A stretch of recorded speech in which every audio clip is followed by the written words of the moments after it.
o nosso querido Cineclube, que é uma ação promovida pelo Instituto Ecos. O Instituto Ecos é uma organização sem fins lucrativos voltada para a atuação em 3 pilares estruturais: educação, cidadania e cultura. E desde o início das nossas atividades, vem desenvolvendo um projeto institucional intitulado Ecocine, que constitui na produção de um evento dedicado à exibição de curtas-metragens voltados para a área ambiental, cultural e de políticas públicas num modelo de cineclube. Já foram realizadas mais de 20 edições ao longo dos anos, se tornando um espaço público de acesso gratuito, onde, além da exibição das peças audiovisuais, também promove um espaço de debate com convidados especiais para constituir uma mesa sobre o tema de cada edição. Como a sessão é gravada, para ser disponibilizada no nosso canal do YouTube, vamos colocar aqui no chat do Zoom um link para a autorização do uso de imagem e de som das pessoas que estão participando do debate. Gostaria de pedir que todos assinassem digitalmente e é bem rápido e prático. Tudo bem? Posso contar aí com a ajuda de vocês? Então, nesta edição iremos exibir o filme, o web documentário O Amanhã é Hoje, da diretora Thaís Lazeri.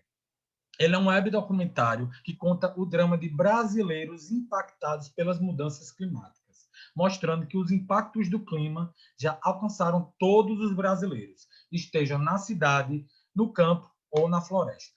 E para compor a mesa de debate, iremos contar com a presença de 5 ilustres convidados, que eu vou apresentar agora para vocês. Primeiramente, a Thaís Lazeri. Ela é jornalista, premiada, repórter investigativa, editora multimídia, documentarista e gestora de projetos de impacto. Fundou a Fala Histórias para Não Esquecer, uma produtora de conteúdo estratégico e de filmes em direitos humanos, meio ambiente e democracia. Em 2018, dirigiu e produziu o documentário O Amanhã é Hoje, que é o que nós vamos exibir na sessão de hoje, que foi lançado na 24ª Conferência da ONU sobre Mudanças Climáticas, que aconteceu na Polônia. Thaís, dá um oi aí para o pessoal te conhecer. Daí, boa noite. Pessoal, boa noite. Obrigada pelo convite. Vai ser um prazer conversar sobre mudanças climáticas e sobre o documentário com vocês hoje. Obrigadão. Certo. O nosso segundo convidado é o Eduardo Fronza. Ele é engenheiro ambiental, educador e está ingressando no mestrado da pós-graduação em agroecossistemas na UFSC. Atualmente trabalha junto à Way Carbon como analista de negócios e também é secretário-geral do Instituto Ecoletivo, conselheiro consultivo do Núcleo de Educação Ambiental da UFSC e membro da rede Youth Climate Leaders.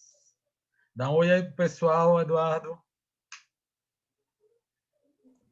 Oi, gente, boa noite. Prazer, estou bem feliz de estar aqui.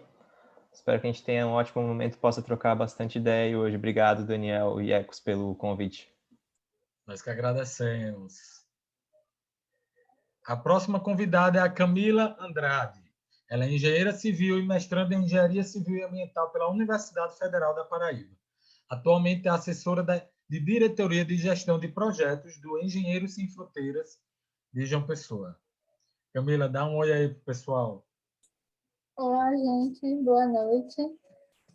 Estou bem feliz também de estar aqui. Agradeço o convite do Instituto Ecos para participar do Ecocine e espero que seja uma ótima noite aí de debate. Seja muito bem-vinda, Camila. A gente que agradece a sua presença. Também temos agora o Paulo Ricardo, que é bacharelando em Energia e Sustentabilidade, coordenador do grupo de trabalho sobre mudanças climáticas do Engaja Mundo e ativista por necessidade. Ele fez parte da delegação jovem brasileira em 3 conferências das Nações Unidas sobre mudanças climáticas da ONU, que foi a COP24 na Polônia, a COP25 em Madrid e o Latin America and the Caribbean Climate Week. Dá um oi aí pro pessoal, Paulo.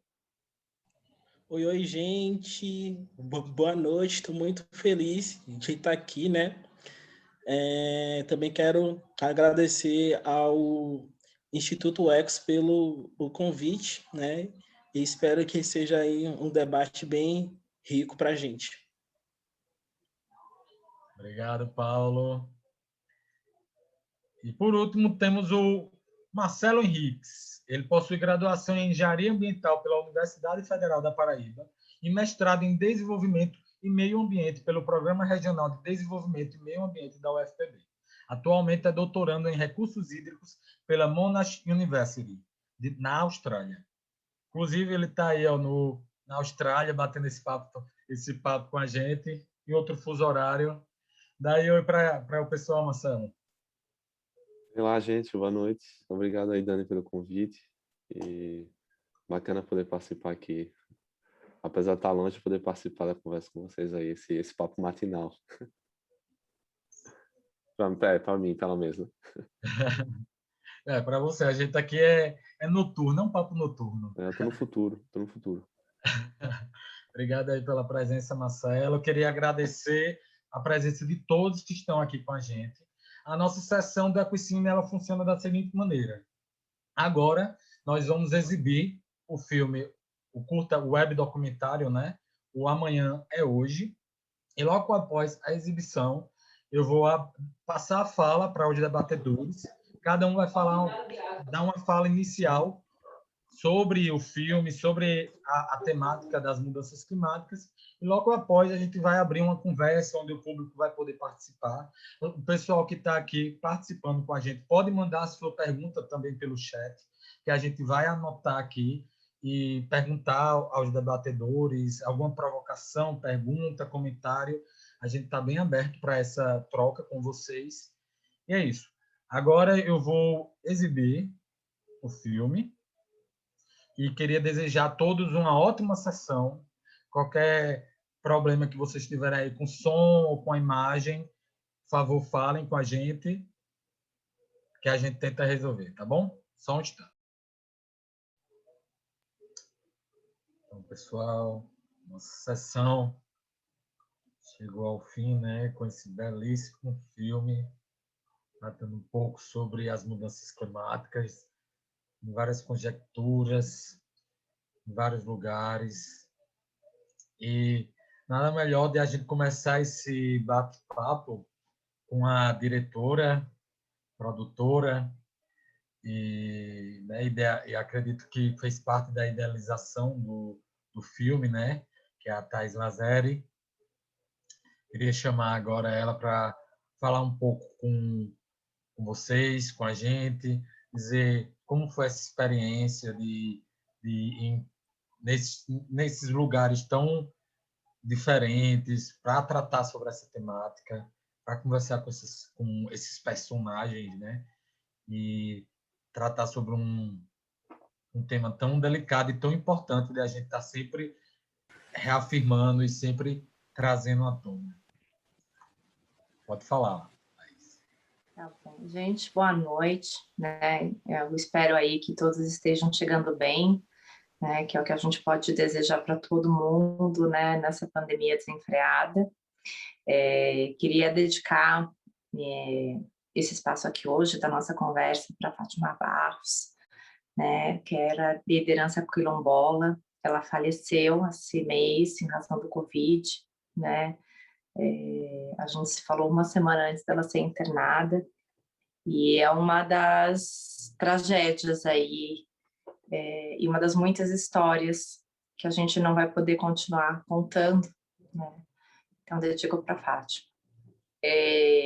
A experiência do documentário, né, foi, assim, sem precedentes, né? Eu trabalho contando histórias há muitos anos, né? Já são 15 anos aí contando histórias de direitos humanos, meio ambiente, democracia, né? Mas o que a gente conseguiu realizar, né, em 6 meses foi impressionante, né? Você ter essa seleção de personagens, né? Essa escolha dos personagens para contar dramas, né, de brasileiros impactados pelas mudanças climáticas, né, para mostrar que a crise já tinha chegado, né? A gente só não tinha parado para olhar para ela, né? E de como famílias, né, que vivem na cidade, no campo ou na floresta são igualmente impactadas, né? Claro que quem está na ponta vai sofrer primeiro, mas vai chegar para todo mundo, né?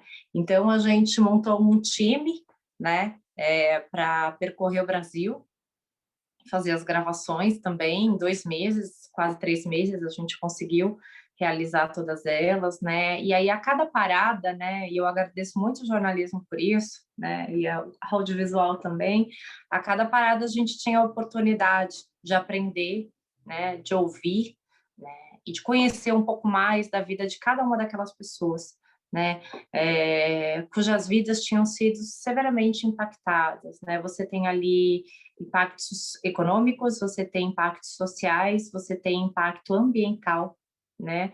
E você tem um impacto emocional, né? Porque viver tragédias é viver com um luto, né? Que essas pessoas tiveram que se organizar sozinhas para vencer, né? E é muito curioso a gente olhar, né, para o documentário que foi lançado em 2018 e perceber como ele segue atual, né? Não existe mais dúvida, né, sobre crise climática, né? A gente já tem assim, material, pesquisa, documento de sobra, mas a gente segue, tem gente que segue duvidando, né? E a gente está aí, né, com um governo, né, que cortou, né, o orçamento da pasta, né? Quando você está olhando para mudanças climáticas, você não tem orçamento, né? A gente também viveu nesses últimos anos recordes de desmatamento na Amazônia, que, como vocês viram aí, né, no documentário, é o motor, né, da emissão de gases, né? Um dos grandes motores de emissão de gases no Brasil, né? E o que a gente tem discutindo hoje, né, no mundo inteiro, né? Redução de emissão. Então, a gente está na contramão da história. Essa é a parte difícil da gente lidar. A parte boa, e eu sou uma pessoa que acredito, né, são as pessoas. Eu acredito mesmo que essas mudanças vão vir dessas redes que se formam e juntas, né, vão ali cobrar mudanças, né? Nesse momento, a gente está produzindo um outro trabalho, né, também sobre mudanças climáticas, né? Eu posso falar muito pouco dele, mas é uma série em vídeo, e a gente vai de novo sair percorrendo o Brasil contando boas histórias, né? Assim que a pandemia permitir, né? Porque a gente tem que pensar na segurança da equipe, da segurança também dos lugares onde a gente vai viajar e o que a gente pode deixar para trás, né? Especialmente nas comunidades rurais, comunidades indígenas. Então, a minha pergunta, né, que eu acho que vale para todo mundo pensar a respeito, né, o que você pode fazer, né? O que você consegue realizar, né? E aí você pode movimentar. Os movimentos começam pequenos, né? Se você olhar para aquela adolescente que começou a faltar às sextas-feiras na escola, né, por conta da crise climática e do legado maldito que a nossa geração vai deixar para dela, quem podia imaginar que a gente ia ter o Fridays for Future movimentando o mundo inteiro? Então, essa é a minha sugestão, né? Pensar como é que a gente pode, né, entrar nesse debate, entrar nessa história e mudar o rumo. Obrigadão, gente. Muito obrigado pela fala, Thaís, maravilhosa. Trabalho belíssimo, viu, do web documentário. Imagino que deve ter sido incrível passar por todos esses lugares, conhecer todas essas pessoas, entender um pouco mais sobre essa realidade. Deve ter sido também um trabalho de pesquisa, né, que a pesquisa é a alma do documentário, então eu acredito que deve ter sido um trabalho de pesquisa muito árduo para entender todas essas situações, para passar dessa forma clara, didática, para muitas pessoas que não têm conhecimento de que essa realidade está acontecendo, né? Então, eu fico Exato. muito... Esse era o nosso objetivo, né? Quando a gente começou, a gente falou assim, bom, a gente quer que quem assista tenha plena noção do que está acontecendo, que a gente consiga ser claro o suficiente para passar a emergência que a gente está vivendo, Sim. né? Então, assim, se a gente não fizer, né, pelo planeta, pelo Brasil, e aqui a gente vai falar muito de Amazônia, né, e do Cerrado também, onde os níveis de desmatamento, né, estão subindo, né, escalonando, a gente vai sofrer os impactos, né, assim, a Amazônia, como a gente conhece hoje, ela vai deixar de existir, né? Você fala assim, então a gente está falando em meio ambiente, em comunidades tradicionais que dependem dela. Não, a gente está falando também de agronegócio, porque o agronegócio depende da água, depende da terra.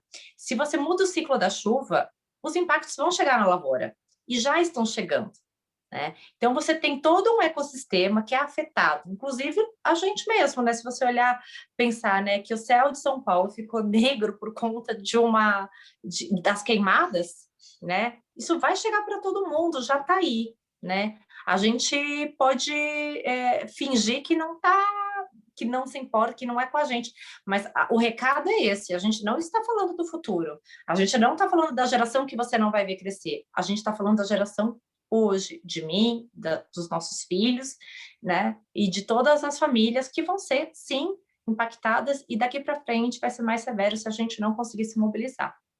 Sim. E é bem impactante, né? Porque a gente acha que só vai estar na pontinha, né? Mas aí quando você vê a situação ali de Santos, né? É bem impactante. Muito obrigado pela fala. Agradeço demais, assim, você e toda a sua equipe por trazer um trabalho tão bonito, tão legal, assim, para a gente, né? E a gente poder ter esse espaço aqui que tá debatendo sobre isso, né? Que é muito importante. Então, Obrigada. né, a gente que agradece você estar aqui, porque eu acho que é muito importante a gente estar falando com quem estava por dentro da produção, né? Que é um olhar mais, digamos, na raiz, né? Sobre o tema. Eu acho que é muito importante a gente estar conversando, tendo a sua presença aqui. Eu queria agora, Eduardo, passar a palavra para Eduardo Fronza, para falar um pouquinho sobre a temática, sobre o que ele achou do filme. Eduardo, você está por aí? Sim, estou aqui, Daniel. Obrigado. Eu quero... Bom, queria primeiro parabenizar também, né, a Thaís e toda a equipe que esteve envolvida na produção desse doc, que é espetacular. Eu assisti ele pela primeira vez alguns meses atrás e hoje, de novo, foi uma experiência muito forte, assim, esse mini doc. Eu acho que ele cumpre muito bem essa missão de trazer realmente a realidade da mudança climática para próxima das pessoas, né? Quando a gente vê um discurso ainda hoje, apesar de tudo que vem acontecendo, que é uma coisa como muito projetada para o futuro, muito distante, né? E consegue fazer isso de uma maneira muito impactante, assim mesmo, que eu acho que é um princípio muito fundamental dessa comunicação da crise climática, né? Porque só a informação, só a ciência não basta, né? A gente precisa mobilizar os afetos das pessoas. E então, parabéns pelo trabalho. Eu fiquei até pensando quando o documentário acabou, assim, né? Nossa, o que eu falo agora, né? Porque ele tem essa potência, assim, que ele pede um minuto de silêncio, assim, né? Uma reflexão. Eu tinha anotado algumas ideias que eu vou tentar me organizar para trazer dentro do tempo aqui. Eu estou aqui hoje representando o Instituto É Coletivo, né? Que ele é uma organização não governamental, sem fins lucrativos, aqui que a gente fundou em Santa Catarina, assessorado pelo Instituto Ecos, e a gente trabalha muito nessa perspectiva também da educação, cidadania e cultura, né? E nessa perspectiva de formação cidadã, política, para, enfim, organização social. E acho que vai de encontro, assim, né, com o que a Thaís falou, de acreditar que esse processo de transformação e superação da crise passa pelas pessoas. E essa afinidade, né, vem muito de um processo que foi desenvolvido aqui, que a gente acompanhou, eu e também alguns membros fundadores do ECOS, do curso de Pedagogias da Sustentabilidade, do professor Daniel Silva, e todo o trabalho que ele desenvolvia com a governança dos recursos hídricos, né, aqui no interior de Santa Catarina. Então, depois eu vou querer voltar um pouco para essa ideia da governança, assim, para fechar um pouco as ideias que eu trouxe. Mas eu queria, né, dar um passo atrás e falar, então, de mudanças climáticas, não especificamente relacionada a essa composição do DOC, né, que eu já acho que tratei um pouco, mas eu dividi em alguns eixos, assim, porque eu acho que quando a gente fala de mudanças climáticas, em específico, a gente é muito acostumado a ter uma abordagem do sintoma mudança climática, assim, né? E aí acho que a gente pode olhar para sintoma mudança climática e causa mudança climática. Então, na linha de sintoma é onde a gente vê mais esses debates relacionados à ação, assim, essa coisa mais emergencial mesmo, né? Que eu também dividi em dois eixos, um que está mais ligado com essa estratégias de mitigação, né, e de redução de emissões de gases. Se fala muito em mitigação e adaptação também, mas basicamente essa mitigação, a ideia de você reduzir a emissão de gases e de reduzir então o impacto que a mudança climática está provocando já e que pode provocar, que é uma abordagem bastante tecnocientífica, na verdade, né, e que tem limitações tecnológicas e também orçamentárias, né, dentro desse modelo econômico que a gente vive, do quanto a gente pode, né, de fato, e consegue reduzir as emissões e manter, enfim, esse abastecimento da economia, do mercado e tudo mais. E uma outra abordagem que pode ser desenvolvida de até formas mais amplas, mas em geral que a gente vê sendo tratado principalmente na grande mídia e também nos organismos multilaterais internacionais, que é da justiça climática, né, que é uma abordagem mais sociopolítica, mas que, né, está relacionado com o aumento da resiliência das comunidades, redução de vulnerabilidades, mas também tem um limite, né, o quanto a gente consegue, quantas vidas a gente consegue salvar, o quanto de impacto a gente consegue reduzir para essas comunidades.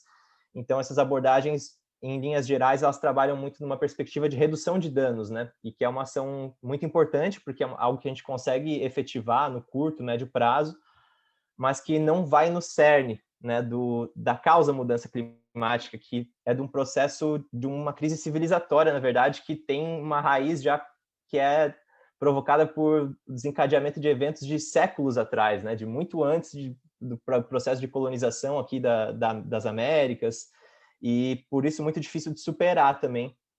Então, né, essa crise civilizatória acho que tem bastante relação com de fato, o desenvolvimento, né, do feudalismo para o capitalismo e a própria forma como as cidades estão estruturadas, né, e onde a qualidade de vida é muito baseada no consumo, né, essa ideia de ter qualidade de vida é ter acesso ao consumo, demanda uma grande quantidade de recursos naturais, ao mesmo tempo a gente vive desconectado dos ciclos da natureza, e esse processo é de longa data, mas eu vejo que ele passou por um agravamento, assim, principalmente em duas etapas, uma que foi com o advento da Revolução Industrial, né, onde a gente teve um aceleramento, assim, muito intenso dos meios de produção e de emissão de gases e tudo mais, e um segundo marco de agravamento que eu acho que talvez é o mais importante para o qual a gente precisa olhar hoje, que é o da revolução digital, né, e dessa massificação da ideia do que é ser e estar no mundo, essa padronização, produção de subjetividades, assim, essa ideia dessa identidade do ego, né, e tal, e toda essa mentalidade que a gente constrói, né, vivendo numa sociedade muito individualista e com base numa imagem que a gente passa para os outros do que é sucesso e tudo mais. E que eu acho que é onde talvez é muito importante a gente atuar para reverter, e que eu enxergo esse papel da educação, desse olhar voltado para a cidadania, né, de reconexão com a natureza, trabalhando nessa perspectiva de mobilizar os afetos, né, como esse documentário que a gente assistiu faz, assim, onde toca numa coisa que está dentro da gente, assim, muito íntima, e que talvez aqui para nós que já temos essa afinidade, uma sensibilidade maior, a gente logo se conecta, mas eu acho que para todo mundo tem isso em algum lugar dentro de si, independente da realidade que vive, enfim, do contexto em que cresceu e tudo mais. E aí a ideia da governança, eu acho, né, da organização social vem muito nesse sentido, porque eu acho que a governança, e a nível, né, tanto de bairros, nas associações, paróquias, né, nas associações de pais e professores das escolas, até esses organismos mais como os comitês de bacia, os conselhos municipais, tem um papel de ajudar tanto nesse eixo mais relacionado a lidar com os sintomas, né? Então, exigir metas mais ambiciosas de redução de gases de efeito estufa, exigir políticas públicas, né? Medidas de compensação mesmo para comunidades vulneráveis, né? De garantir direito aos territórios que ainda restam, né? De salvar essas vidas originárias que ainda restam e protejam esse patrimônio tão rico, mas também de fortalecer, né, uma consciência coletiva, assim, uma formação social voltada para um olhar também dentro dessa crise mais estrutural, que por mais que seja difícil de superar, a gente precisa tentar guinar, assim, esse caminho, né, e enfim, pensar um futuro diferente, assim, e talvez isso passe por um processo de êxodo urbano. Eu acredito muito nisso, né, de transformação desse modelo de agricultura que a gente tem hoje para uma agricultura regenerativa e tal.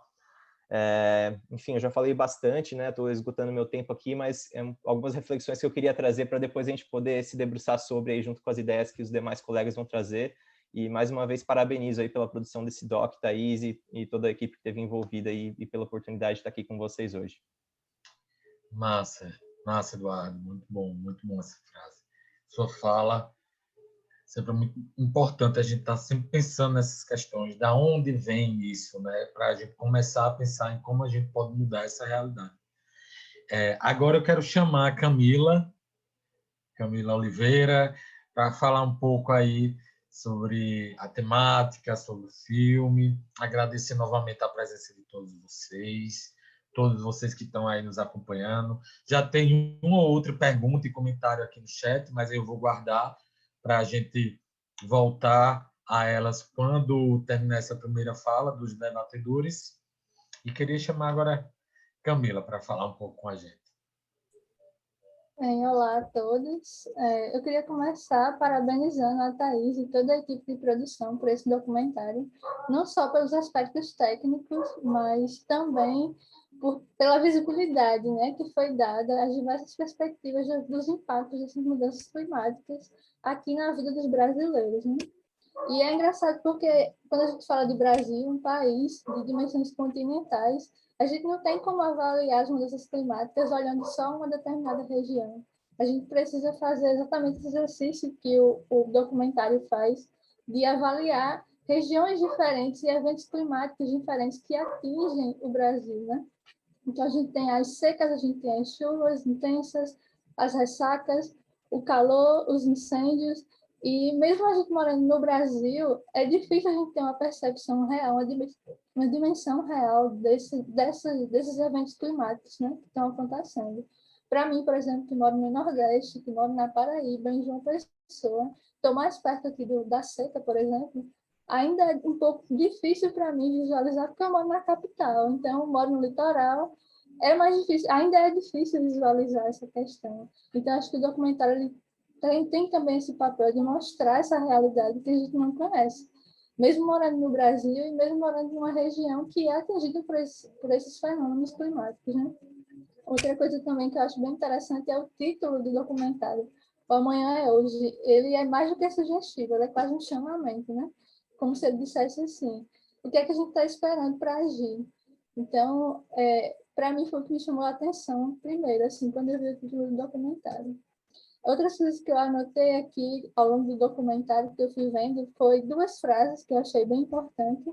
Uma foi dita pelo Carlos Ritter, eu acho que é esse o nome dele, que ele fala que é imoral a gente debater se as mudanças climáticas existem ainda hoje. Então, é como o Thaís falou, né? Esse documentário ele é de 2018, se não me engano, e ainda hoje ele é muito atual. Então, como é que a gente ainda está debatendo se existem mudanças climáticas? E a prova de que essas mudanças climáticas existem é justamente os relatos que são apresentados ao longo do documentário. Porque as pessoas elas podem não ter um conhecimento técnico a respeito do que são esses fenômenos, mas elas sentem os impactos na vida delas, elas conseguem transmitir isso através da fala. Então, a gente consegue ver essa relação, né? Outra questão também que o Thaís comentou foi a questão dos impactos devido às mudanças climáticas, que eles são diversos. Então, eles são de ordem ambiental, econômica, social. Outra coisa que me chamou muita atenção foi a questão da perda de raízes, né, dessas pessoas. Essa migração forçada dessas regiões por conta das mudanças climáticas. Isso também é bem importante. Na primeira fala, a respeito da seca, né, a entrevistada, eu não lembro agora o nome dela, mas ela fala da questão da importância da assistência que foi recebida na época, nesse tempo de crise, né? E é impossível a gente não lembrar também da pandemia, né? Dos auxílios, da necessidade da gente assistenciar essas pessoas nessas épocas. Principalmente quando a gente fala do Nordeste, nessa questão das secas, muita gente vive de agricultura de subsistência, então é ainda um impacto ainda maior, né? Outra frase também que eu achei bem interessante ao longo do documentário foi dita por José Marengo, que ele fala que o meio ambiente não é permanente. E realmente, o meio ambiente ele não é permanente, ele está em constante mutação, né? E a gente aprende isso desde que a gente está estudando ali no ensino básico, né? Na educação básica. Mas o que é que a gente está fazendo para aumentar, para acelerar essas mudanças, né? Eu acho que não é só uma questão de mudanças climáticas. A sociedade também precisa mudar o jeito de pensar as mudanças climáticas. Então, o que é que a gente está fazendo para tornar as nossas cidades também mais resilientes a essas mudanças climáticas? E aí, quando eu falo cidade, eu não falo apenas das capitais ou os centros urbanos, né? Eu falo também daquelas cidadezinhas lá no interior da Paraíba, pequenininhas, que também tem pessoas que estão sendo atingidas pelas mudanças climáticas. Fala também da questão das aldeias indígenas e de tantas outras regiões do país que a gente desconhece ainda, apesar de saber da existência, mas a gente desconhece a realidade, né? Então, acho que o principal papel do documentário, assim, para mim, foi esse, foi dar visibilidade a essas perspectivas que a gente não tem, geralmente. Então, eu acho que era mais ou menos isso que eu queria falar. Não sei se falei rápido demais, mas era isso. Não, foi ótimo, Camila, foi ótimo. É sempre bom trazer essas questões pontuando, né? Essas falas desses personagens que é a prática pura, né? Muitas vezes a gente está ali falando teoricamente sobre as mudanças climáticas, mas a gente ter noção do efeito que isso está causando na vida das pessoas é muito impactante, assim, até para a gente rever nossos conceitos, tentar, de alguma forma, pensar em formas e jeitos de mudar essa realidade. Né? E a importância também da gente tornar esse conteúdo, né, acessível às pessoas, a maior parcela da população, que realmente não tem acesso a esse conhecimento técnico, então não adianta a gente falar de mudanças climáticas de uma forma que a maior parte das pessoas não vão entender. Para que elas entendam, esse conteúdo precisa ser acessível, então precisa ser claro para elas. Né? Exatamente. Então, aqui, Paulo até bateu palma aqui, ó, na imagem dele. Ótimo, ótimo. Deixando a deixa aí das palminhas de Paulo, né? Queria chamar agora Paulo Ricardo para falar um pouco sobre o tema, sobre o filme, sobre as experiências dele na Obrigado. organização. Fica à vontade, Boa Paulo. noite. A fala é sua. Obrigado, Daniel. Quero dar boa noite aí a todo mundo, né, da sala e também, né, dar também os meus parabéns para a Thaís, né, pelo o documentário. Assim, eu sou um pouco suspeito para falar, né, porque eu acompanhei um pouco de perto, assim, né, e uma fala, assim, da Camila que me chamou bastante atenção, né, que até foi algum dos pontos que eu queria trazer para cá, para a gente estar conversando, porque a gente falar de clima, né, ainda é um tema muito elitista, acadêmico, então não é todo mundo que tem ainda, né, o acesso à informação, né, sobre o que está acontecendo, né? Então falar de clima não é apenas dados científicos, não é apenas contas, números, não é apenas dentro da a política, né? É um assunto amplo que está atingindo, né, várias camadas da nossa sociedade. E aí, quando a gente usa nessa ferramenta de comunicação para falar sobre clima, né, que é uma ferramenta muito poderosa, né? Então isso já é um sinal que a gente já está avançando, né, no o quesito de popularizar, né, o que é clima, quem é que está sendo afetado, o que a gente pode estar fazendo para tentar frear, né, um pouquinho essa crise climática, né? Eu costumo falar que é uma crise, né, porque, enfim, né, o documentário mostra bem, né, que várias pessoas, né, já estão sentindo os impactos, né, da mudança do clima.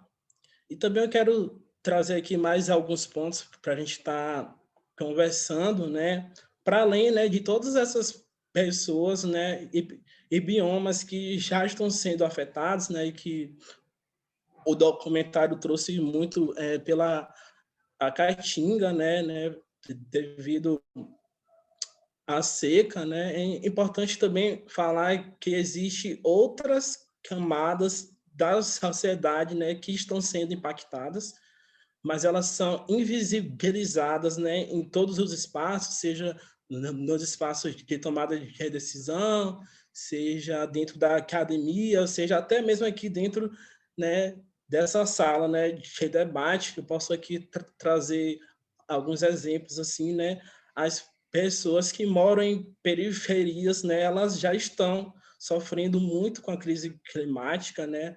Ainda não é um grupo de pessoas que ainda a gente está inserindo dentro dos debates, né, seja a nível político, seja até nível, né, internacional. Também tem um bioma também que é muito invisibilizado, que é o Pampa, né, o do Sul, que é o menor bioma do Brasil, que também está sendo impactado, né, porque como é um dos menores, né, então a chance, né, dele sumir assim, entre aspas, né, é maior do que as dos outros. Também é bom falar sobre as pessoas que moram em comunidades tradicionais como os quilombolas. Também, né, é um grupo de pessoas que ainda não tem espaço de fala, né, em todos os espaços, né? Então assim, né, a gente também tem que estar tendo um outro olhar quando a gente for falar sobre clima, né? Porque é um assunto amplo, né? E também a gente está muito acostumado que aparece muito na mídia, né? Apesar também que a mídia é uma ferramenta assim poderosa, né? Para a gente estar aqui, né? Falando sobre clima, né? Mas também existe, né? Outras camadas da sociedade, né? Que a gente tem que começar a observar e também estar falando, né? Então, onde é que estão essas pessoas, né? Será que elas estão tendo voz para estar falando, né, sobre isso que está acontecendo, né? Existe algum tipo de política pública que abrace ela de alguma forma? Então, também eu queria botar algum desses pontos aqui para a gente estar conversando. Ótimo, ótimo. Muito bom, Paulo. É bom que esses pontos, essas provocações, a gente guarda aí para a gente bater esse papo, né? Tem questões que, como o Paulo mesmo falou, a questão da invisibilização da comunidade, né, da periferia, que deve, com os desmoronamentos, elas sofrem muito, né, por causa dessas mudanças climáticas também. É sempre bom a gente estar falando sobre isso. E agora, para finalizar essa primeira fala, eu queria chamar o Marcelo Henriques, que está lá do outro lado do mundo, e para falar um pouco aí sobre a temática, sobre a experiência dele. Ele é um dos representantes aqui do Instituto Ecos no debate. E a fala está contigo, Marcelo. Ok, obrigado, Dani.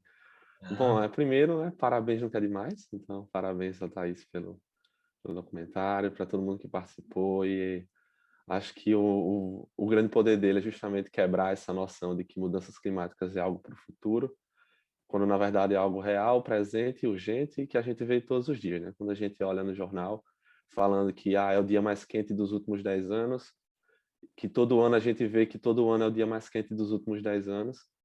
Então isso é a prova crítica de que as coisas estão acontecendo, né? E, enfim, como foi mencionado por, acho que quase todo mundo, não todo cientista que se preze, ele não discute se existe ou não, mas mudanças climáticas, se discute que existe e se parte do princípio de que agora a gente precisa saber a intensidade delas e o que é que vai vir pela frente, porque nem todas as consequências são atualmente mensuráveis, né? Mas elas são visíveis quando a gente conversa com alguém que é mais velho. Essa pessoa fala que esse rio aqui costumava passar água 2 vezes no ano, agora só passa uma. Faz 3 anos que não passa água nesse rio. Então, tipo, todas essas coisas são sinais de que algo está acontecendo e que a gente tem que tomar partido disso, né? A gente tem que se tornar presente. Uma coisa interessante que eu acho é que, por exemplo, é que a ciência, a comunidade científica, ela discute os períodos geológicos que a gente vive, né? Tinha Jurássico, Triássico, os períodos dos dinossauros. Aí o período atual que a gente vive é o Holoceno, que veio depois do final da Era Glacial, que são termos técnicos que demonstram forças que controlavam a natureza no passado, né? E que hoje em dia o que se discute é que o período que a gente vive se chama Antropoceno, que é o período onde o homem é a força que tem maior poder em controlar o meio ambiente, a natureza ao seu redor. E aí o valor para mim desse termo é em chamar a responsabilidade para nós. Não é para a gente se sentir forte e poderoso, mas sim para a gente se sentir responsável pelo que a gente está fazendo. Então, nós somos, sim, culpados pelo que está acontecendo e é importante a gente assumir essa culpa e tentar trazer mudanças, né? E sempre vai existir qualquer tipo de descoberta científica ou de necessidade de mudar a sociedade para novos parâmetros, né? Para novos padrões, para novos paradigmas, vai encontrar resistência. E hoje em dia a gente está nesse período essencial, onde a gente precisa, digamos assim, assumir nossos erros, pensar no que a gente quer daqui para frente e assumir e pensar quais são os novos paradigmas, né? O que é que a gente precisa mudar na nossa sociedade, no nosso modelo econômico, para possibilitar um futuro, né? E uma coisa que, pegando um pouco da fala do Paulo sobre da invisibilidade de de comunidades e tudo mais, uma parada que eu acho muito massa que eu, como engenheiro ambiental, uma pessoa que gosta de estudar sobre ecologia, principalmente, uma teoria ecológica que eu acho massa é que diversidade está muito relacionada à resiliência e resistência de um ecossistema. Então, nós, como seres humanos, nós somos diversos, nós somos muitos. E isso traz o nosso poder de ser resilientes e resistentes, né? Então, a nossa força vem da nossa diversidade. Mas o planeta é um só. Então, tipo, apesar de toda essa diversidade que é a nossa grande força, o nosso grande poder, existe a unidade que é o lugar onde a gente vive. Então, tipo, somos diversos, mas o planeta é um só e a gente precisa assumir essa culpa. Nós, muitos, precisamos assumir essa responsabilidade do que a gente quer no nosso planeta. Então, é isso aí, pessoal. Vamos iniciar essa conversa. Espero que seja proveitosa para todos nós. Massa, Marcelo. Eu sou da área do audiovisual, assim como o Laís também, né? Sou produtor. E eu acho massa a gente estar aqui, né?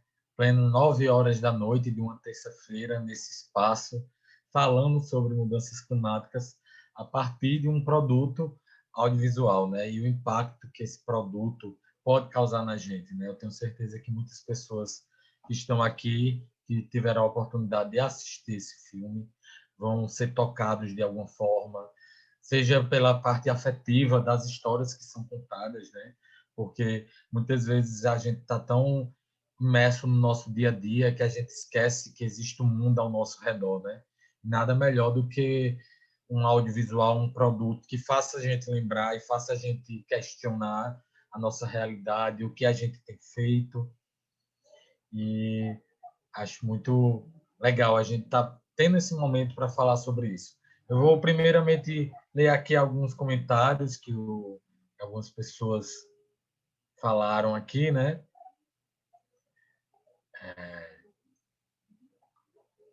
Vamos lá. Sim, o Márcio Cavalcante falou.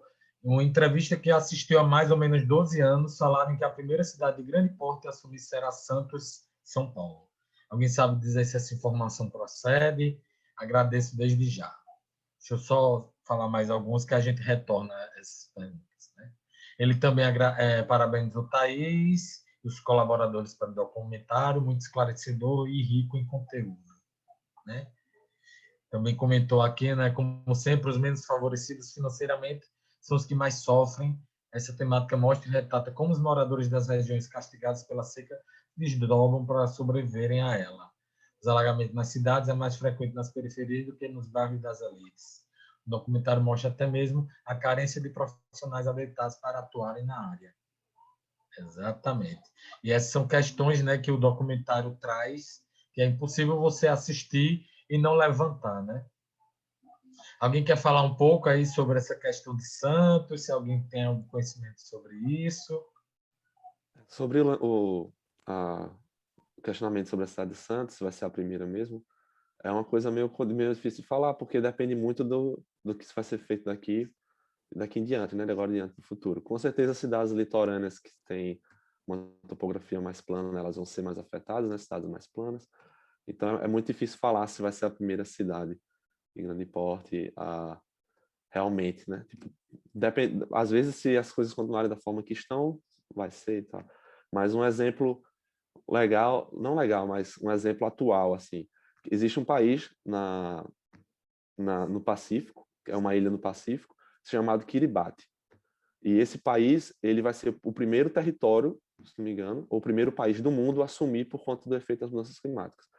E não é algo daqui a 50 anos, é algo atual já. Tipo, o país já perdeu uma grande parte do território, e tanto que, por exemplo, o país em si, ele começou a comprar terras em outros lugares do mundo, em continente, para fazer a transição da população. Então, ele está prestes a desaparecer. Então, é uma coisa atual, assim, que constantemente é um país que está perdendo seu território e está com a população migrando para o continente e que vai desaparecer provavelmente nessa década ainda. Massa. Até lembro que o ano passado, retrasado, teve várias questões lá na cidade de Veneza também sobre, né, o avanço das águas lá. Se tornou assunto no mundo todo, né? E é uma coisa muito atual e que a gente tem que correr atrás e tem que começar a discutir quais são as possíveis soluções ou mudanças. Na verdade, as soluções a gente sabe que é mudança de do sistema, né? Na verdade, a gente sabe e tem plena convicção disso, que é muito complexo, mas é algo que a gente tem que estar debatendo todos os dias. Alguém quer comentar alguma coisa sobre essa questão?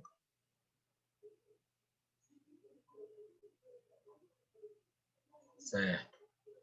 Thaís, eu, como, né, sou da área e é uma coisa que me instiga muito, queria saber um pouco mais sobre esse processo, como foi essa escolha desses personagens, como foi... Você disse que vocês filmaram em dois meses, é isso? Então, eu imagino que deve ter sido uma correria, né? Uma loucura, digamos assim, porque a gente que é da parte de produção sabe como isso demanda muito tempo e muita mobilidade e questões financeiras, verbas, para mover a equipe. Queria que me falasse um pouco sobre como foi esse processo aí de encontrar esses personagens e ir para tantos lugares tão aparentemente muito distantes, né, um do outro. Acho que assim, o documentário ele nasce com essa missão, né, de mostrar essa urgência, mas também de tirar esse debate, né, a respeito do clima da academia, dos discursos difíceis, né, das conversas que poucos acessam, né? Então, se você pensar hoje, né, quem produz, quem está na academia produzindo, né, e para quem chega e como chega, você tem um abismo, né? Então, a gente queria levar, né, esse conhecimento, né, das pessoas, né, dos brasileiros sobre a crise climática. Porque muitos deles eles falam isso, né? Então, porque não chovia antes. Isso é conhecimento, né? Isso também é prova, né? E a gente lida com isso todos os dias e acaba passando percebido.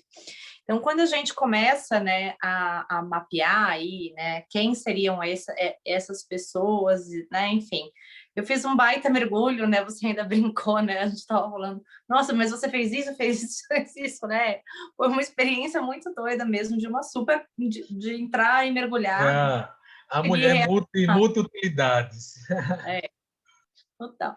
E o meu trabalho, né, há muito mais tempo, né, como jornalista investigativa do que no audiovisual, é contar a história a partir da história das pessoas, né?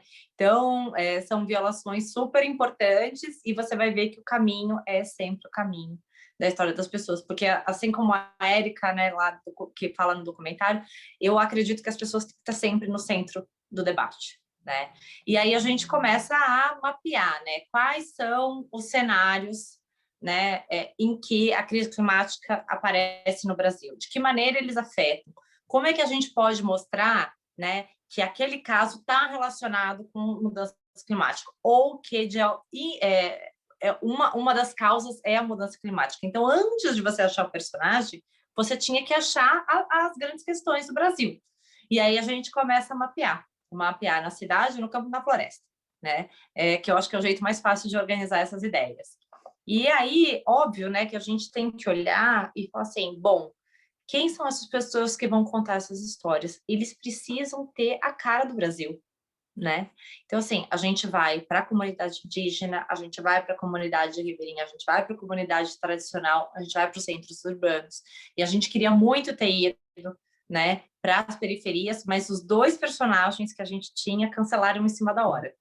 E a gente não tinha mais margem para conseguir gravar, e infelizmente fomos sem eles, né? A gente, eles estavam por dentro do projeto, enfim, mas no final das contas não quiseram participar. Ossos do né? ofício, né?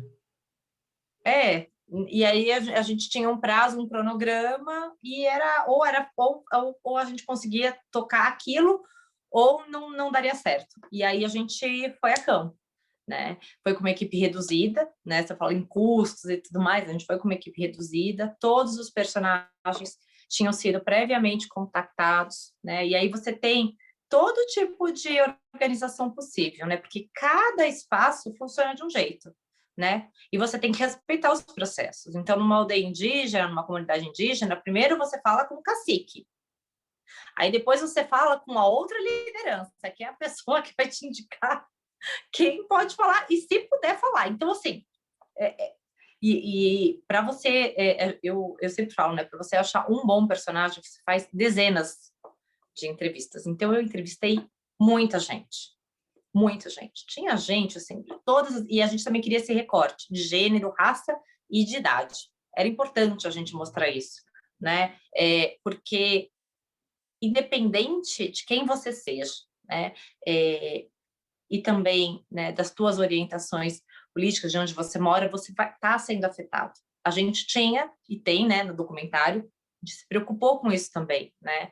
Porque o debate, ele é óbvio, né, ele é importante acontecer, né, nessas bolhas que a gente sabe que existem, mas a gente queria furar, né? E para furar bolhas, você tem que ouvir, né? Você tem que ir além. Então, tudo isso contou, né, na seleção dos personagens, e aí uma vez que a gente tinha, né, os 6, enfim, a gente teria mais 2, mas eles desistiram, a gente foi a campo com a equipe para gravar.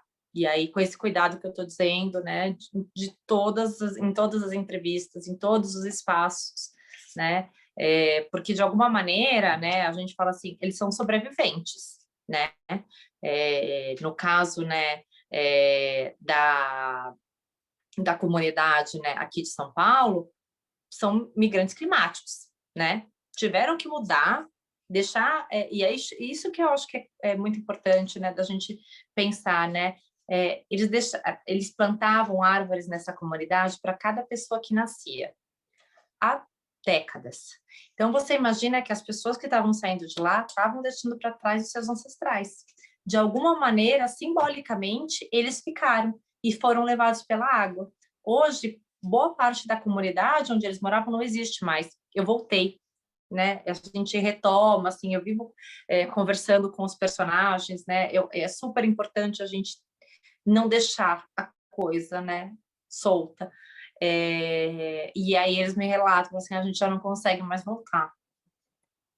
Então, são histórias que não voltam, né? A gente precisa pensar nisso também. Sim. E é muito importante, assim, você ter participado disso, ter gravado isso, que não volta, mas pelo menos a gente tem essa memória, né? E é muito bonito ver, assim, porque nem todo mundo, nem todos os realizadores estão preocupados em retornar, né? De e ver como estão essas pessoas que fizeram parte desse processo. Parabéns novamente, Thaís, muito bonito. Mas tem muito a ver com trabalhar com direitos humanos, né? E esse Sim, trabalho, sim. né, E você tem a produtora de... voltada nisso, né? Não tem como fugir disso, né? Não tem como ser diferente. Não tem como ser diferente. Eu queria aqui chamar Diego para dar uma palavrinha para a gente. Diego faz parte do Instituto Ecos. Dani, tem o Paulo. O Paulo estava querendo comentar alguma já coisa. foi presidente. O Paulo estava querendo falar?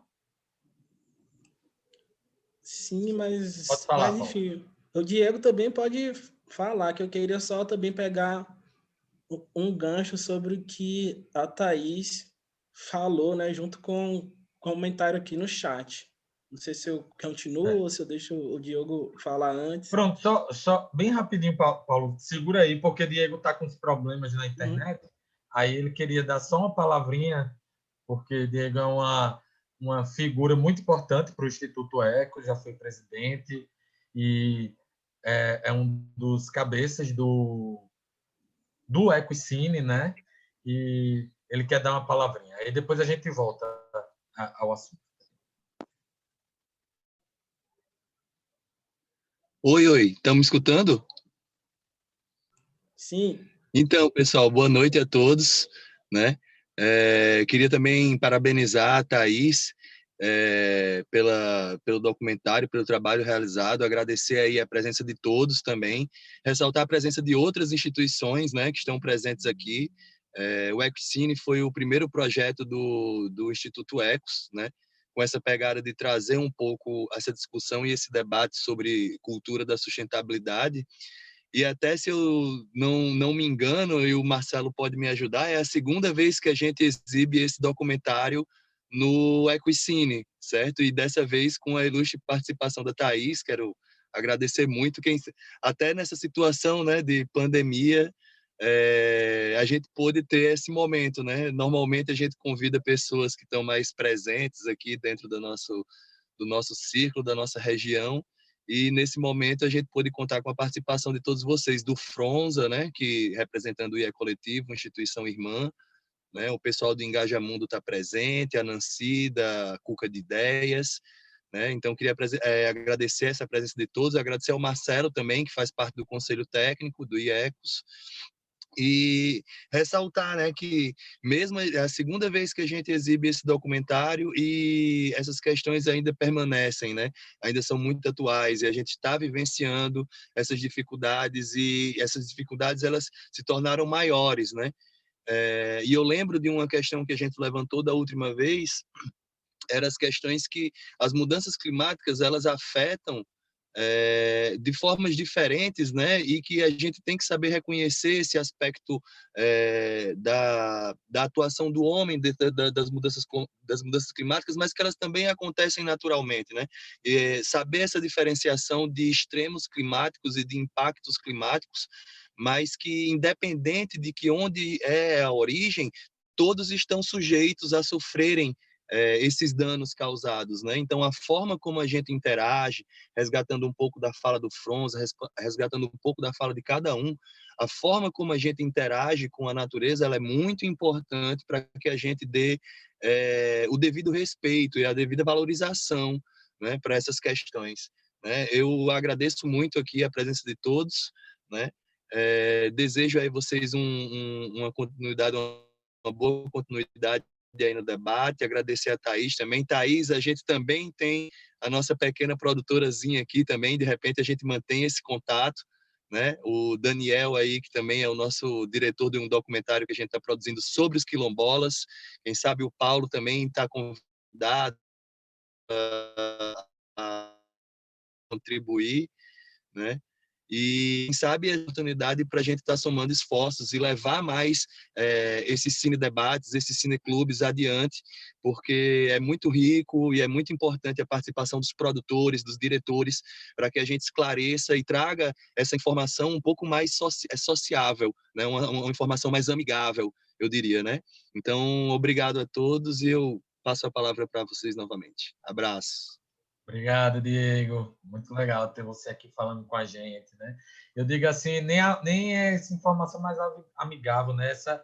informação mais afetiva mesmo, porque eu acho que o audiovisual, as produções têm essa característica, né, de ter o afeto, né? A gente vê muitos personagens aí se emocionando, contando suas histórias, e isso é muito importante para a gente estar sempre trazendo isso para dentro da gente, né?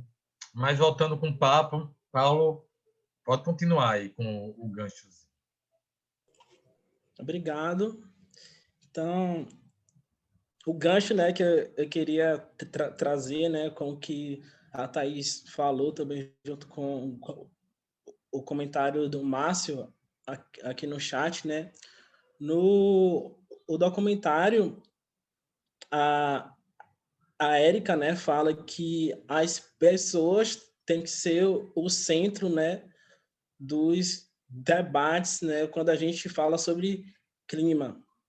Isso se conecta muito até com o que a gente está passando hoje no sentido de protagonismo, né? Também a Thaís falou da Greta, né? Que eu acho assim que todo mundo aqui já ouviu falar sobre a Greta, né? E isso também se conecta, né? Aí que ele fala que, como sempre, os menos favorecidos, né, são os que mais sofrem com as mudanças do clima. Só que aí, né, trazendo aqui em pauta, né, a Greta, ela foi uma peça bem importante, né, no sentido também de trazer visibilidade quando a gente vai falar sobre clima, só que a Greta, ela não foi a primeira pessoa, né, a estar ali na linha de frente, né, falando sobre clima, né, falando como isso está impactando, né, então isso, né, esses olhos que a mídia tem, né, em cima da Greta, né, também é devido aos seus privilégios, né, dela ser uma menina branca que mora na Suécia, então isso tudo de uma forma ajuda, né, para dar essa visibilidade. Só que no documentário, né, mostra pessoas que há muito tempo, antes da Greta nascer, né, já estão ali, né, na linha de frente, defendendo o seu território, né? Então, também eu acho que isso sobre a luta contra a crise climática também a gente tem que ter também outros olhos, né, para assim dar de fato, né, o protagonismo, né? Enfim, assim, a Greta ela foi muito importante mesmo, principalmente, né, com a juventude, então teve assim um boom, né, assim também dos jovens, né, na luta contra a crise climática, que graças à Greta, né, só que enfim, ela não é a única e também não foi a primeira, né? Então a gente também tem que ter um olhar assim, né, sobre esses privilégios que ela tem, né, para estar sempre na frente das discussões, né? Enfim, eu acho que foi no ano passado, a Greta falou no Fórum Econômico, né, assim, enfim, né, falando sobre essa crise, mas, enfim, será que se a gente tivesse outra pessoa, né, que sim está sendo afetada, né, pela crise, né, de a maneira mais forte, será que isso não dava mais visibilidade para a causa, né, e sim a gente está trazendo pessoas que estão ali na linha de frente, né? Então, eu acho que isso, assim, é uma coisa que a gente tem que começar a olhar com um pouco mais de carinho, né? Apesar também que a Paloma, né, que ela faz parte do Engaja Mundo, né, ela falou junto com a Greta, né, isso também representou muito para a gente, mas ainda assim, a Paloma é uma jovem branca, né, que mora em Brasília, então também está aí, né, na cerca de todos os privilégios, né, então quais são os espaços, né, que nós que já estamos sofrendo com a crise tem que estar ocupando, né? Então, eu queria também trazer isso aí para a roda, para a gente estar conversando.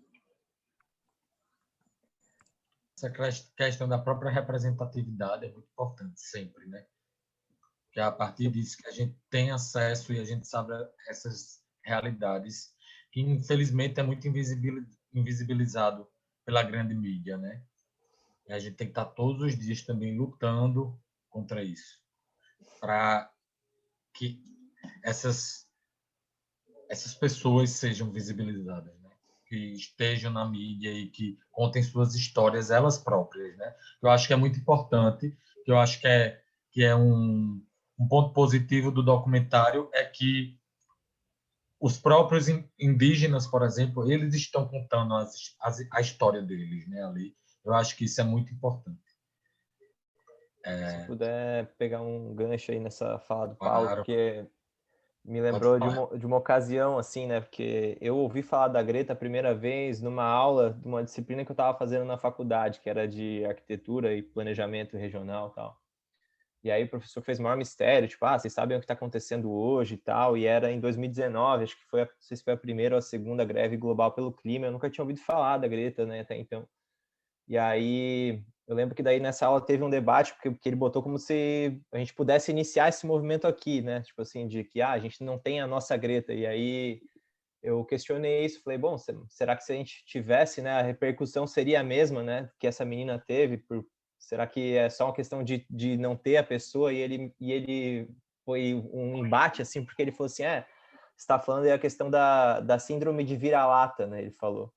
E eu na hora interrompi ele, falou assim, não é isso que eu estou falando. Eu estou dizendo que a forma como o mundo recebe, né, como as narrativas são vendidas, elas são diferentes, né, de acordo com os personagens que se escolhem. Então, não é questão de eu achar que o Brasil não pode ter uma Greta. Talvez a gente já tenha as nossas, né, quantas Gretas, né, de uma diversidade, né, há muitos anos, muitas décadas, né, nós temos os nossos Chico Mendes, nós temos as nossas Alessandras, né, nós temos os nossos caciques Raonis, nós temos muita gente. Então, e aí teve esse conflito, assim, foi a primeira vez que eu escutei, né, falar da Greta e tal, e acho que ela traz uma contribuição, né, expressiva, sem dúvidas, mas a gente tem que olhar também para além disso, né, porque existem muitas armadilhas, né, até hoje de manhã mesmo eu costumo ouvir o podcast da Folha, assim, né, então, e hoje eu estava ouvindo o episódio da sexta e de segunda, e aí eles estavam falando da questão do orçamento, né, porque o orçamento não tinha sido aprovado, só foi aprovado agora, o orçamento de 2021 e tal, porque o governo tem muitos gastos comprometidos com despesas que são obrigatórias. Ele fala, não, porque o governo tem que pagar a previdência, o governo tem que investir em educação, tem que investir em saúde.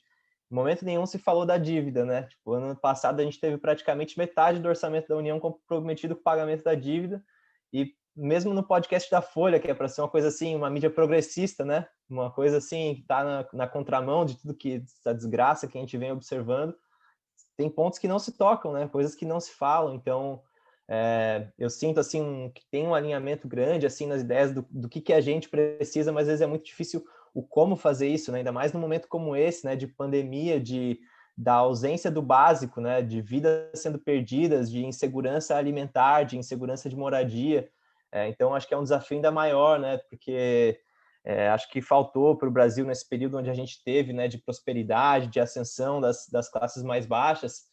Felizmente, a gente reproduziu um padrão que é muito forte, né, dentro do capitalismo, que é de transformar as pessoas em consumidores e não em cidadãos, né? Então, faltou essa formação, assim, cultural mesmo, de base, para uma leitura da sociedade mais ampla, assim, que pudesse nos ajudar a superar esses desafios, né? Porque a gente tem esse governo aí que é o que é, mas que foi eleito nas urnas, né? Foi um não projeto eleito. Então, isso é um sintoma também de um processo que o Brasil já vem de longa data e que talvez teve uma chance de superar e não teve. Então, eu tenho mais perguntas do que respostas, né? Eu trago isso aqui como uma reflexão, assim, eu acredito, sem dúvidas, que esse tipo de produção como a Thaís nos traz, né? Esse tipo de debate como o Paulo nos traz, todos aqui nos trazem, né? Da importância da diversidade, da gente somar os esforços, da gente levar a mensagem, é muito importante, mas como construir também uma unidade, uma força popular no momento onde as pessoas não têm o básico, né? Como que as pessoas vão ter voz para erguer se, né, não tem uma comida segurada na mesa, assim,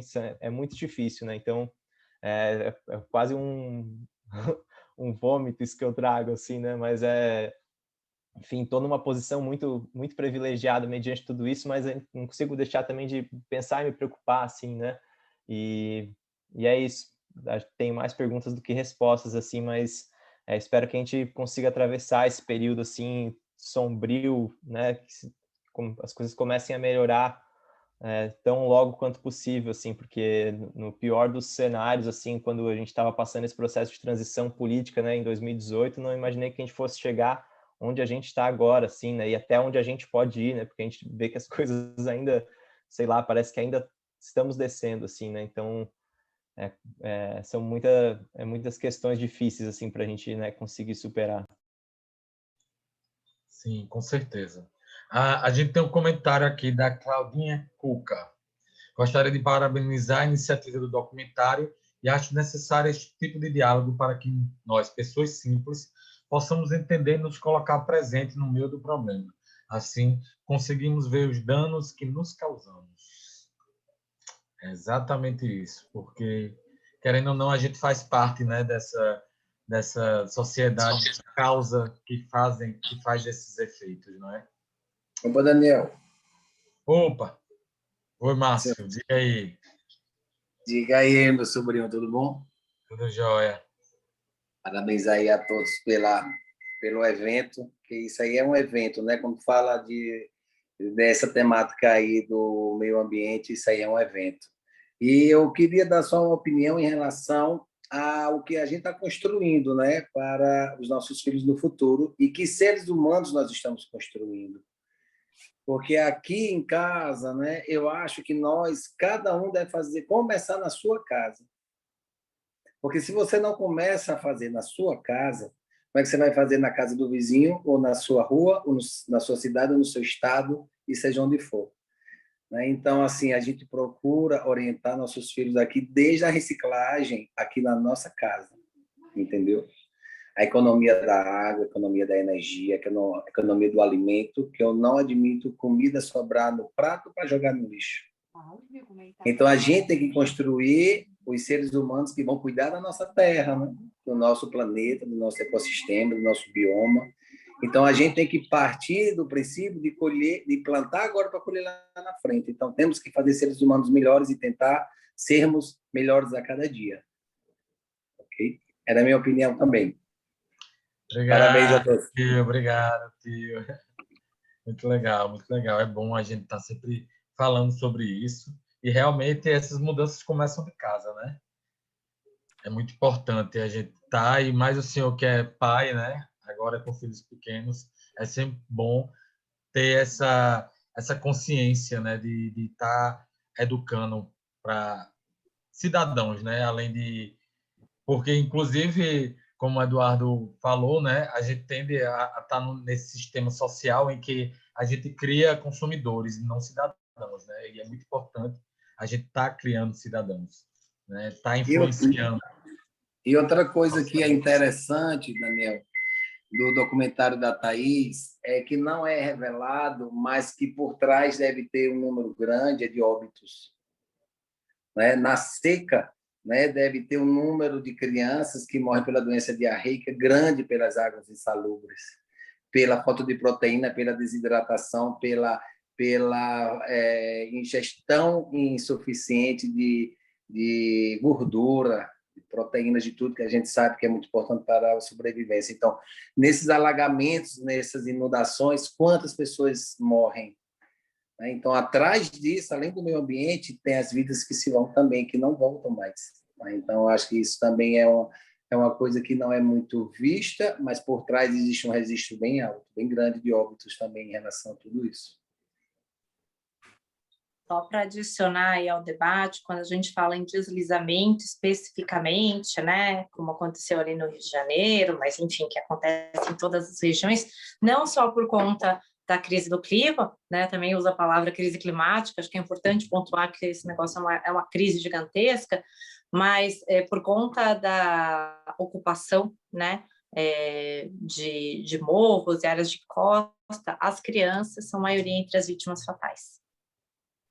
Então, sim, a gente mergulhou nesse assunto, mas conseguir incluir isso não era possível dentro daquela proposta, né? Eu acho que essa é uma questão super importante que você fala, que é falar sobre criança, né? Sobre o começo da vida, né? Eu acho que é até legal para quem está nessa busca e quer abraçar né? Eu também tenho uma filha pequena.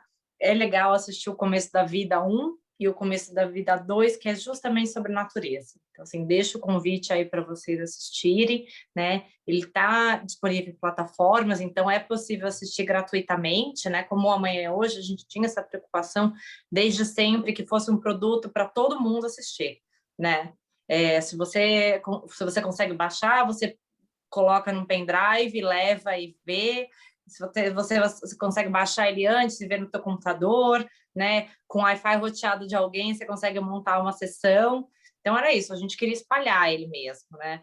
E, enfim, para quem tem filhos e se preocupa com essa questão, e eu acho que todo mundo aqui com de um pouquinho disso, né? Se não tem filho, conhece alguém que tem, se não conhece alguém que tem um sobrinho, enfim, né? As crianças estão aí na nossa vida, acho que é interessante, se possível, né? Assistir esses dois filmes, eles são bem inspiradores, assim. Ótimo.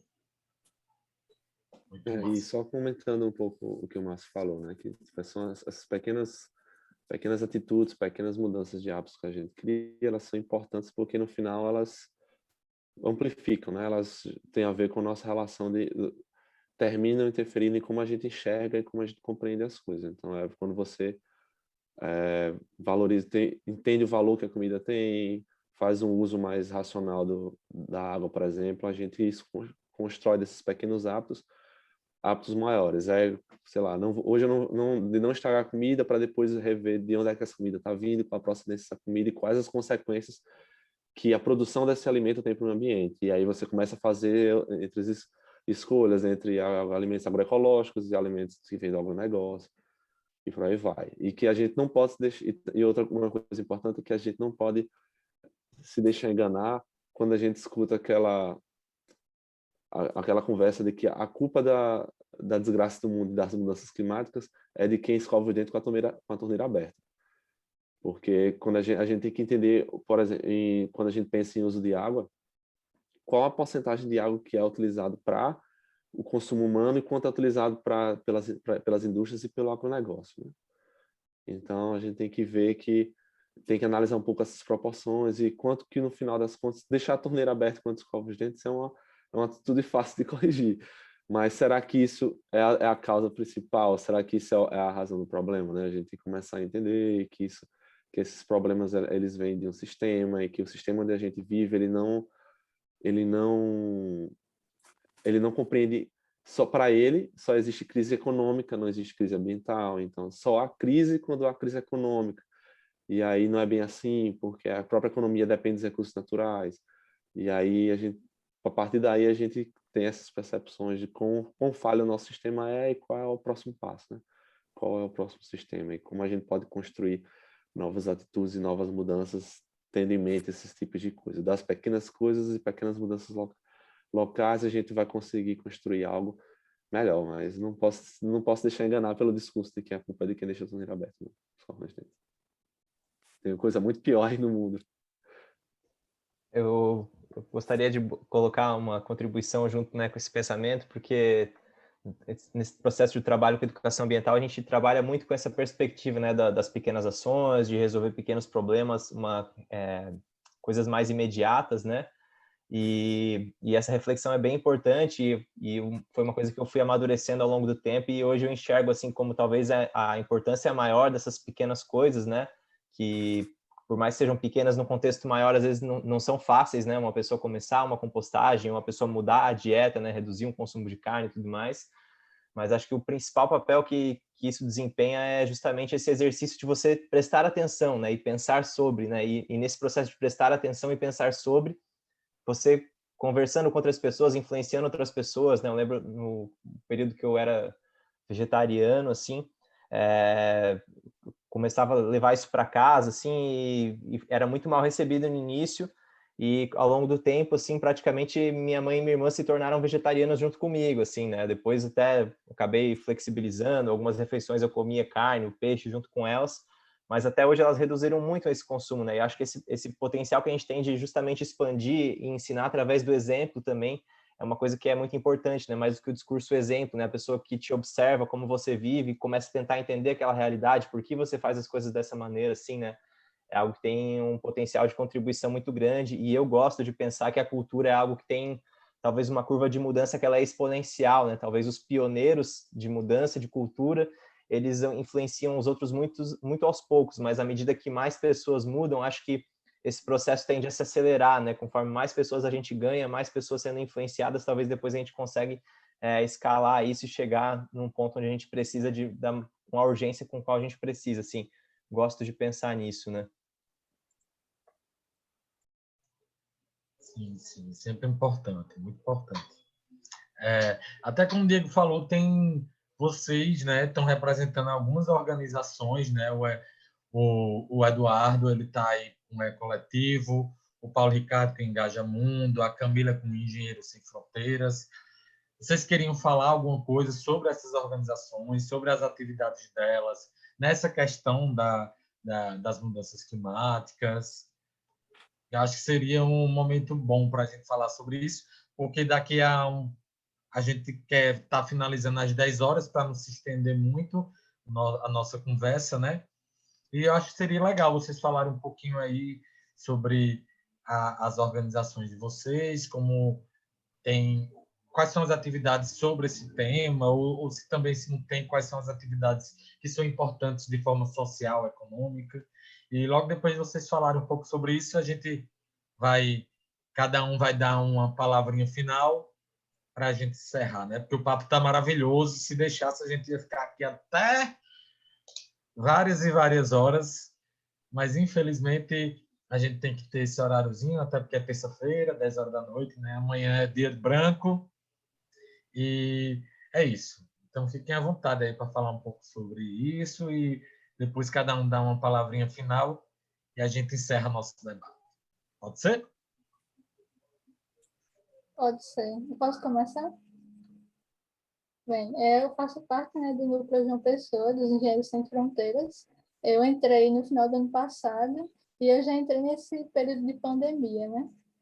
E aí a gente está enfrentando esse desafio aí de como implementar projetos presenciais, né, nesse período de pandemia. E a gente está tentando agir nessa parte mais remota. E o que a gente tem percebido é que a importância das redes sociais nesse período, inclusive nessa questão, nesse debate de incentivar as pequenas práticas do dia a dia que a gente pode ter para ter uma vida mais sustentável, sabe? Então, eu acho que também isso é um papel dessas organizações, é utilizar as redes sociais, utilizar esses meios de comunicação para poder incentivar as pessoas a agirem localmente. Então, os Engenheiros Sem Fronteiras, eles têm esse lema, né? É uma organização que atua localmente. Então, a gente está aqui no Núcleo João Pessoa, a gente atua em João Pessoa, região metropolitana. Tem outros núcleos em Campina Grande e em outras cidades do Brasil. Então, a ideia é agir localmente e impactar isso, né, e localmente, em escala local, mas que pode ser convertido para uma escala global. Então, eu acho que essas pequenas práticas, assim, elas podem ser introduzidas nesse sentido.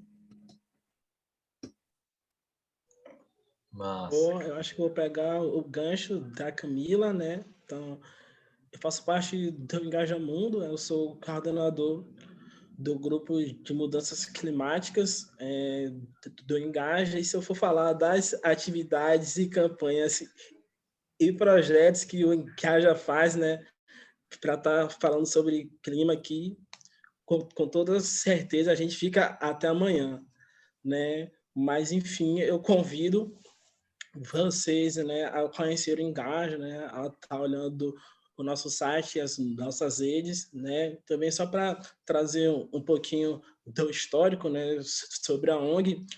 O Engaja, desde 2013, né, a gente leva jovens, né, para conferências da ONU sobre clima. Eu já tive a oportunidade de ir para 3, né, como o Dani falou na minha apresentação, e também, né, falando sobre o que a Camila trouxe, assim, né, a gente tem um lema, assim, que é muito legal, assim, eu amo essa frase, que é pensar, não, desculpa, agir localmente e pensar globalmente, né? Então, sempre a galera me pergunta, Paulo, quero ir para a COP, para a ONU, para mudar tudo, só que aí, né, a gente cai aquilo, cara, Eu acho que na nossa cidade a gente tem bastante espaço de incidência, né? Então, um exemplo, no ano passado teve as eleições, né, para a prefeitos e vereadores. Então, será que a gente, né, teve, né, a vontade de pesquisar sobre esses candidatos, né? Se eles estão falando sobre clima, que eles estão falando sobre o meio ambiente, né? Então, precisa ir para a ONU, né, para a gente tentar meio que enfrentar essa crise, né? Eu acho que a gente pode trazer isso muito para o local, né? E depois, né, a gente pensa de forma mais ampla. Massa, Paulo. Edu, quer falar um pouco aí sobre o Ecoletivo? Sim, posso falar. O Ecoletivo é uma ONG pequena, bem recente, na verdade. A gente fundou o nosso CNPJ, né, nosso estatuto, em 2017, num movimento que era principalmente com duas intenções. Uma que era de manter uma coesão de grupo de algumas pessoas amigas que faziam parte, né, do Núcleo de Educação Ambiental da UFSC, e também num movimento estratégico de garantir, né, preconizar um tempo mínimo de existência legal ali mesmo, quando a gente estivesse nesse processo de transição, que na verdade está acontecendo justamente agora, né? Do ano passado para cá, a maioria dos nossos membros fundadores se formou, e a gente ainda está batalhando, né, para dar esses primeiros passos, adaptando essa coisa de responsabilidade e contas, e enfim, toda essa cenário de pandemia também não ajuda muito, assim, a gente conseguir se reunir, pensar as atividades na cidade. Então, mas a gente trabalha muito sobre essa perspectiva disso, né, da atuação local, de transformação da percepção e das relações das pessoas, né, com o meio onde elas estão inseridas, o ambiente que elas vivem, entre as suas comunidades, numa perspectiva de fortalecimento da capacidade que elas têm de lidar com as suas próprias questões, de buscar, né, os seus direitos, a resolução dos seus problemas. E então a gente ainda está num processo incipiente, assim, de se consolidar, mas foi muito espelhado nesse processo que o Instituto Ecos começou, né, que a gente também se mobilizou para começar isso, assim. Então acho que compartilha bastante muito dessa mesma ideia, né, que a Camila trouxe, que o Paulo trouxe, assim, e é isso. Massa. Além dessas organizações, a Thaís, né, tem uma produtora que é a Fala, né, Histórias para Não Esquecer. Você quer falar um pouco aí do trabalho da Fala? Sei que é voltada, né, para a produção de audiovisual ligada aos direitos humanos. E fala aí um pouquinho, apresenta aí essa produtora aí para a gente.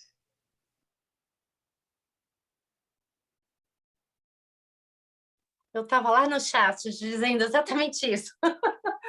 Eu estava colocando os canais para quem quiser seguir conversando, né? A Fala agora em abril completou 1 ano, né? Não era para ela ter nascido numa pandemia, né? Não tinha nenhum plano sobre isso, né? Mas, enfim, as coisas foram acontecendo. E aí eu tirei do papel, né? Um projeto que já tinha muitos anos. A Fala é uma produtora de conteúdo e de filmes, né? A gente trabalha, óbvio, né, com os temas que foram os temas que segui na minha carreira toda, que é direitos humanos, meio ambiente e democracia, né? Então a gente conta a história no micro e no macro, né? Em breve, né, a gente ficou um tempo aí longe das redes sociais, né, tentando entender como é que a gente podia conversar com as pessoas, né, sobre projetos, novidades, né, e mesmo sobre boas notícias no momento em que as pessoas estão lutadas, né? Então, assim, a gente repensou como fazer isso, então a gente retomou. Em breve vai ter novidades de vários projetos que a gente está tocando, né? E de um que está saindo do forno agora, que vai ser muito legal, é outro projeto focado na Amazônia, né? A gente tem ali, né, um cuidado todo. Uma coisa que eu acho que é legal, né, que o Paulo colocou, a Fala, ela tem uma série de compromissos, né, que ela assume para, enfim, mudar um pouco, né, como as coisas são feitas. Então, uma dessas mudanças é que 50% dos nossos times são formados por mulheres. É importante, né? A gente tem que pensar de outra maneira. E um outro compromisso que a gente tem é de incluir comunicadores, fotógrafos e especialistas fora do eixo Rio-São Paulo, que eu já acho que isso assim é o mínimo que podia ser feito, mas não é feito, então a gente faz também, que é importante a gente ter isso, né, de trabalhar com quem está no local e não pegar uma equipe gigantesca daqui de São Paulo e levar, não faz sentido nenhum, né? E dentro dessa nossa proposta, a gente inclui comunicadores indígenas, ribeirinhos, né, profissionais periféricos também. Então, assim, todos os nossos projetos são formados dessa maneira. Eles são pensados dessa maneira, porque se tem uma coisa que o jornalismo me ensinou é que diversidade não é só o que a gente está contando, né? A minha preocupação com, né, mas também de quem está contando essa história, né? Então, faz uma baita diferença, né? A gente ter pares de mãos de vários lugares do Brasil. Então, isso já aconteceu no nosso primeiro ano, a gente tem projetos de impacto social, então, todo final de ano, uma parte do faturamento, ele é doado para organizações, né? E no ano passado, a gente destinou para várias organizações que estão trabalhando na linha de frente com o Covid, mas também para a construção de horta comunitária no Ceará, enfim, né? Para projetos de resgate à memória, né, de comunidades indígenas, né, porque é para isso, para a gente também movimentar essas construções que estão acontecendo no micro no Brasil, que podem ter um impacto absurdo, né? Enfim, a gente está trilhando aí, espero poder contar com vocês como parceiros, colegas de trabalho, fiquem à vontade para escrever, se a gente puder fazer pontes, a gente faz, né? Eu acredito que a gente está no mundo para isso. E, enfim, fica aí o convite, deixei nas redes o meu Instagram e o Instagram da Fala. E aí vocês vão acompanhando, interagindo, enfim, e tomara que a gente consiga fazer novos frutos, né, a partir dessa primeira conversa. Fico muito feliz. Nossa, vocês não vão se lembrar de mim não, viu? Nenhum de vocês, nem se preocupem. Marcelo, tu tá aí, tá, né? Quer falar um pouquinho aí sobre o Instituto Ecos? Eu acho que você e o Diego já comentaram mais, assim. Eu ultimamente, como eu tô longe, eu tô menos participativo, né? Eu tô mais...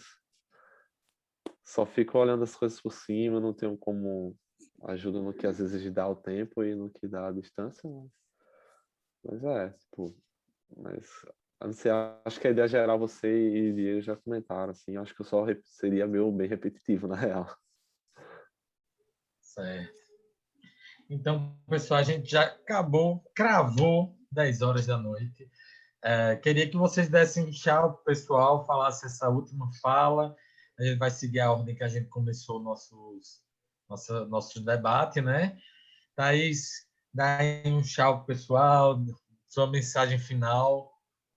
Fica à vontade. Gente, muito obrigada. Foi um prazer conversar com vocês. Eu desejo a todos que fiquem bem, que sigam se protegendo, que essa é a coisa mais importante que a gente pode fazer, porque depois da pandemia o que vai ficar são as pessoas, né? Então é deles que a gente tem que cuidar, dos nossos, dos que a gente ama e dos que a gente nem conhece. Boa noite, boa semana para vocês. Obrigado. Vamos lá, Du. Manda aí. Daí tua palavra. Bom, gente, muito obrigado por esse momento, pelas contribuições de todo mundo. Reforço esse pedido da Thaís, assim, acho que isso no momento é o mais importante. Peço desculpas pelo desabafo aí, né? Às vezes eu sou uma pessoa naturalmente bastante ansiosa, às vezes a gente se depara, né, com esse cenário assim que é quase apocalíptico e a gente sente essa necessidade, meu Deus, a gente precisa ser rápido, é urgente, mas a gente tem que cuidar, a gente não pode cair na desesperança, né? A gente tem que acreditar no potencial das coisas que a gente pode fazer e que tudo que a gente pode fazer vale a pena, faz diferença. E com certeza estar conectado, né, assim, em rede, ouvindo outras histórias, vendo o trabalho de pessoas, né, tão maravilhosas como as que estão aqui hoje, dá força para a gente continuar, né, acreditando e fazendo o que está dentro do nosso alcance. Agradeço aí a oportunidade, a presença de todo mundo, e é isso, pessoas, fiquem bem.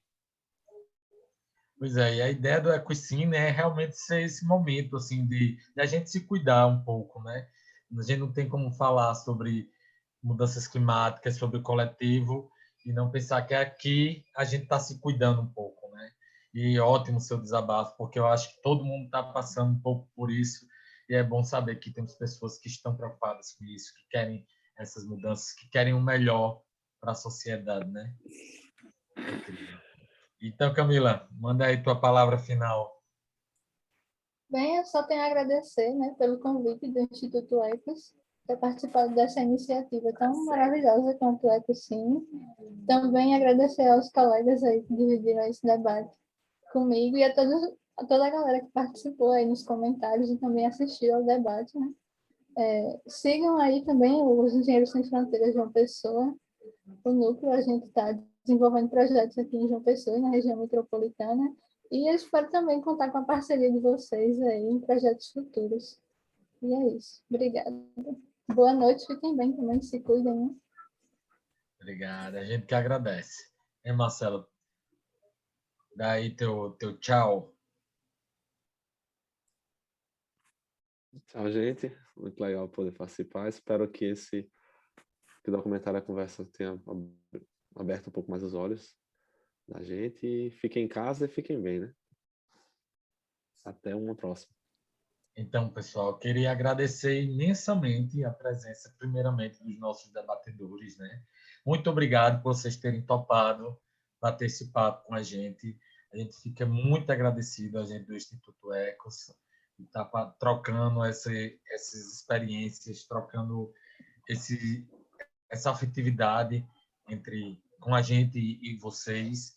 Queria agradecer novamente pela presença de vocês. Acho que faltou um tchauzinho do Paulo, né? Sim. Meu Deus, Paulo. Meu Deus do céu. Tá tudo bem, tchau, tá Paulo. tudo bem. Valeu, gente. Desculpa.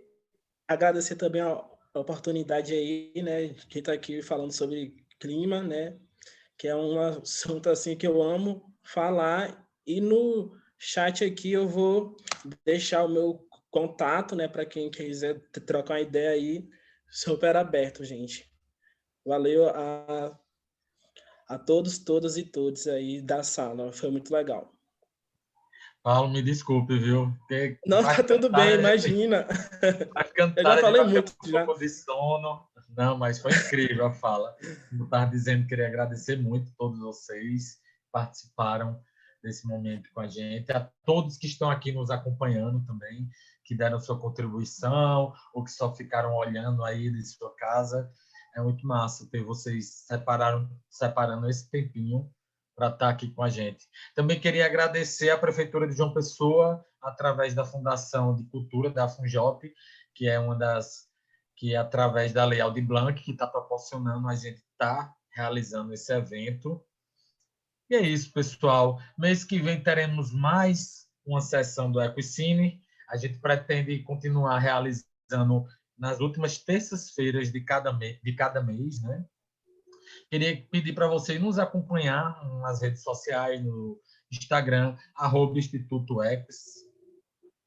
E vamos continuar aí nessa luta, nessa vontade diária de estar dialogando e falando sobre questões que nós vemos como importantes e necessárias para serem discutidas na nossa sociedade. É isso, pessoal. Agradeço imensamente novamente. Boa noite a vocês. Se cuidem e cuidem das pessoas ao seu redor. Tá bom? Tchau, pessoal. Boa noite e até a próxima.